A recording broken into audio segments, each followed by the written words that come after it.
Kā pievienot īpašīgu vērtības konkrētai precei? Atlasiet vajadzīgo kategoriju un atveriet preces kartīti. Ritiniet uz sadaļu papildu īpašības un nospiediet bultiņu, lai to izvērstu. Parādītajā tabulā atrodiet vajadzīgo atribūtu, piemēram, krāsa, un izkrītošajā sarakstā slejā vērtība atzīmējiet atbilstošo vērtību balts, sarkans un tā tālāk. Ja vēlaties pievienot jaunu īpašību, to var izdarīt tieši preces kartītē, nospiežot uz ikonas ar plusu pie uzraksta papildu īpašības.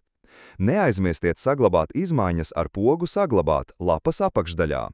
Pēc tam atlasītās īpašības būs redzamas vietnes preču kartītē un būs pieejamas kategorijas filtrēšanai.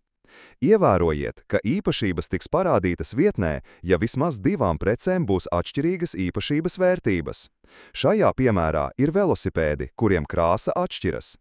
Ja visām precēm nav vērtību vai tās ir vienādas, tad īpašība netiek rādīta.